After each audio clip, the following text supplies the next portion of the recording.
Welcome to the Modern Classrooms Project podcast. Each week, we bring you discussions with educators on how they use blended, self-paced, and mastery-based learning to better serve their students. We believe teachers learn best from each other, so this is our way of lifting up the voices of leaders and innovators in our community. This is the Modern Classrooms Project podcast. Hello and welcome to episode 201 of the Modern Classrooms Project podcast. My name is Tony Rose Deanna, they, them pronouns, a designated hype person here at MCP. And I am joined by a fifth grade teacher and an MCP lover, Megan. Welcome, Megan. Hello. I'm really glad to hear that you are now back to enjoying being a teacher, because I think sometimes it's hard. It's hard. Yeah. I had some rough years. I was really rethinking my life. Is this really what I want to do? Can I keep doing this? And so, I knew I was going to need to take some risks and do the things I knew needed to be done, but that were going to be a challenge and that maybe I wouldn't always be supported. A lot of people were thinking I was kind of crazy. But I saw the benefits in my classroom and in my own teaching. I'm going to keep going with it. How do you communicate this? Because I'm having a hard time. And then now thinking you're in a rural community and it's a smaller community. So how did you communicate that? How did you nurture the questions that folks came up with? Or rather, if there were any hesitation, how did you navigate those conversations? Mm-hmm. Well, I'm pretty excited for this next year because I do want to be able to share with the caregivers at home more of what we're doing in class and how it kind of looks a little different and sounds a little different. But the benefits have been super clear, I think, and obvious when students are going home and they're excited to tell their families about what the new things that they tried in class. And so sometimes parents will be like, I heard you were doing something different. And so first it was kind of curiosity. And now I think that I can really show them the benefits and that the differences may be scary at first. They really are going to be a good thing. Okay, so another follow-up question for you was that when you implemented this model, how long did it take for your students to embrace it and accept it and love it? Some of them right away. They liked watching videos. They liked working on their own. They liked going faster. Some of them were a little more reluctant. It took some getting used to. But I would say pretty quick, they got into it. There was one point I remember I had to kind of step back and work out some kinks. You kind of skipped some things there. I better work that out. There were some kinks to work out, but it just kept getting better and better. I love that. I mean, that's kind of very similar to my journey too. We definitely tweaked it probably every week because, our students are so real. They're like, hey, this wasn't it, or this was really hard to understand, or this wasn't accessible. I cannot access it. So there's shared settings or something that's not the quote unquote correct way. And so I love that this environment also, really encouraged our students to be advocates, right? To just be able to say, hey, I don't get it, or I do get it, or I need help. So here are the people that I can go and ask, because it doesn't just have to be my teacher right now. So I love all of that. How did you feel about shifting from a traditional way of teaching and learning to more of a modern classroom, blended, self-paced, mastery-based? Was this something that was, I know I can hear the excitement, right? You loved revamping and trying out new things. But I think, for this to work, you really had to relinquish control. So how did you feel about that? And then, of course, you're working with 10, 11-year-olds. How did you trust that your students would do what they're supposed to do, or at least do what they think is best for their learning? Well, I would say that modern classroom really envelops everything that I believed in. That wasn't always happening in the classroom. So there was a long time, like years, where I knew I wanted to do things different, but it was scary. It was hard to like change things and be different from the other schools or the other teachers, the rest of your team, the way that the families were used to and the kids were used to. It was a risk, but I finally got brave enough, I guess. I don't know. I just had to. I had to make a change. And it was worth it to me, and I think to the students.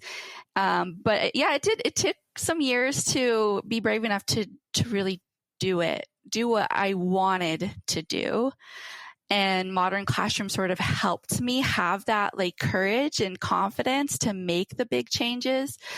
And the students are very smart, and sometimes they did find some loopholes, some ways to kind of get around things. I kind of learned some tricks based on the little tricks and loopholes that they found. For example, how do I know if my students are watching these instructional videos? Maybe they're fast forwarding, or they're just skipping it altogether and going straight for the practice. So those are some of the kinks that I learned about that I had to work out. There's lots of great tools out there that the modern classroom programs do teach you about. So you can get rid of fast forwarding, or you can throw in embedded questions. I can have them logging in. So I used a lot of the resources that modern classroom provides to learn how to set up these lessons the best way possible.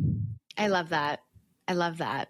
Yeah, I'm just sitting and processing. Like, I love this thing that you said, like modern classroom just built up my confidence, right? Like I was able to be brave enough because these are all the things I've been wanting to do. I just didn't know how.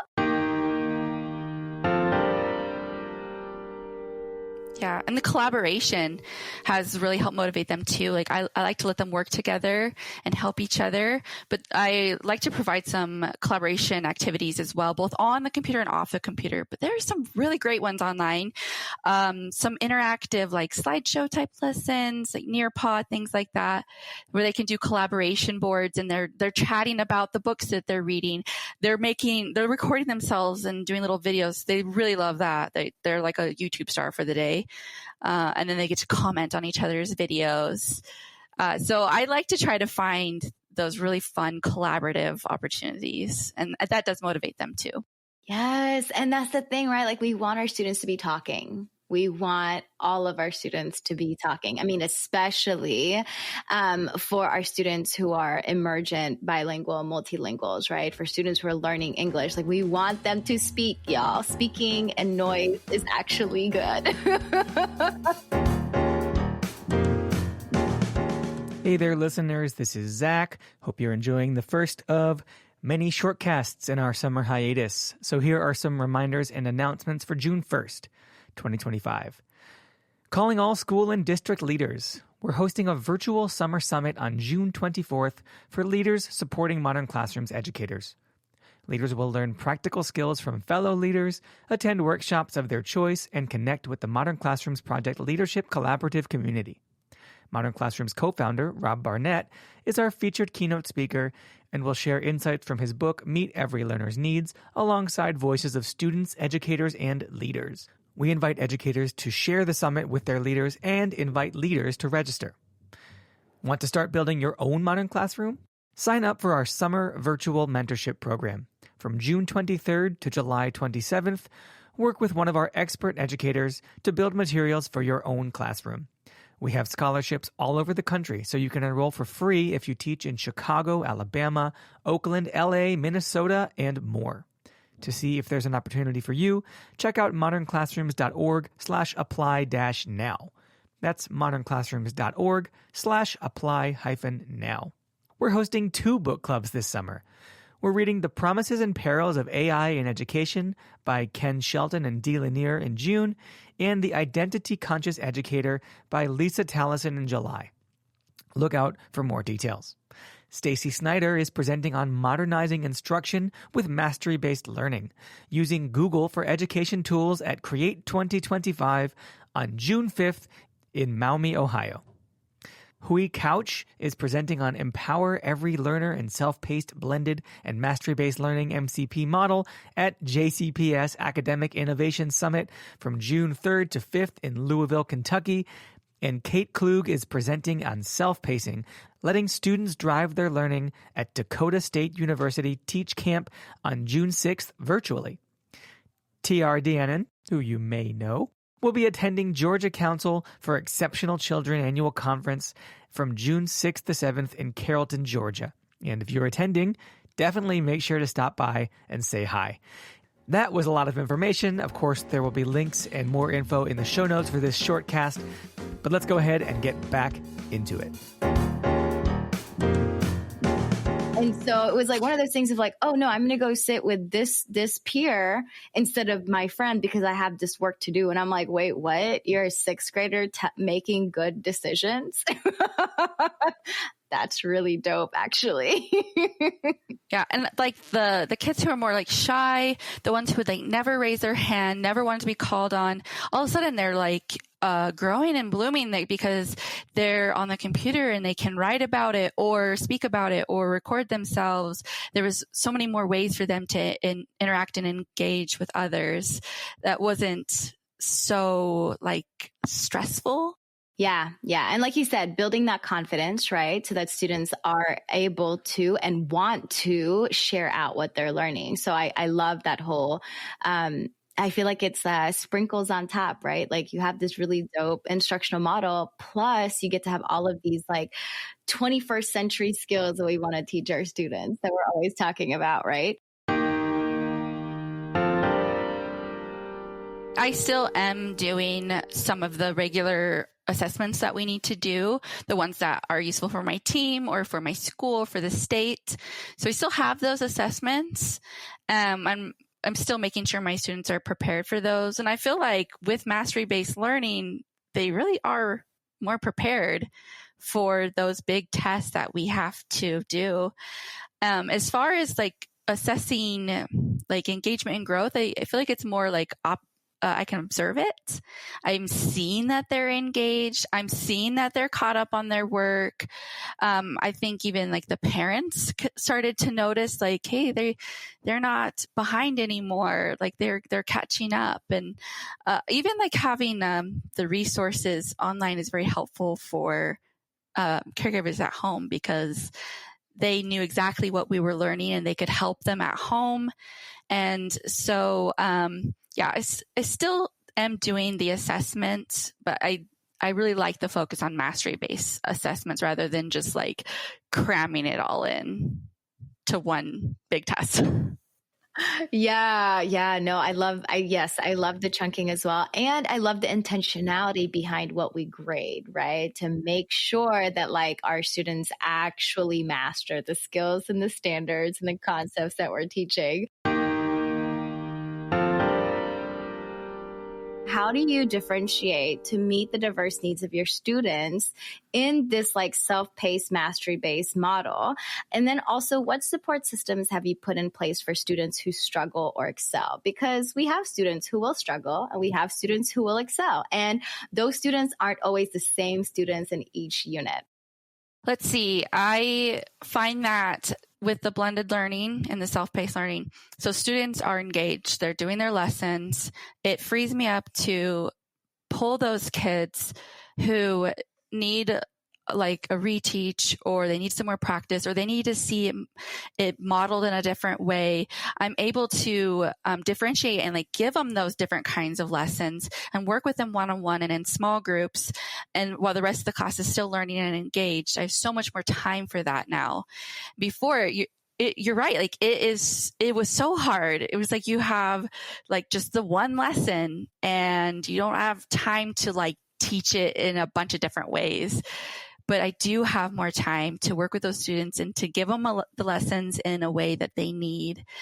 And if they are still struggling, I do still have some supports in the school where they can go to lessons with other teachers and other resources. So I do still take advantage of that and work together with them. And for the ones who are excelling, like I said, I let them.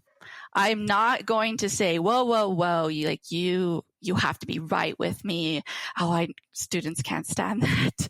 So I let them. They're like, well, what if I work ahead? And I say, go for it. And they you could see the shock on their faces.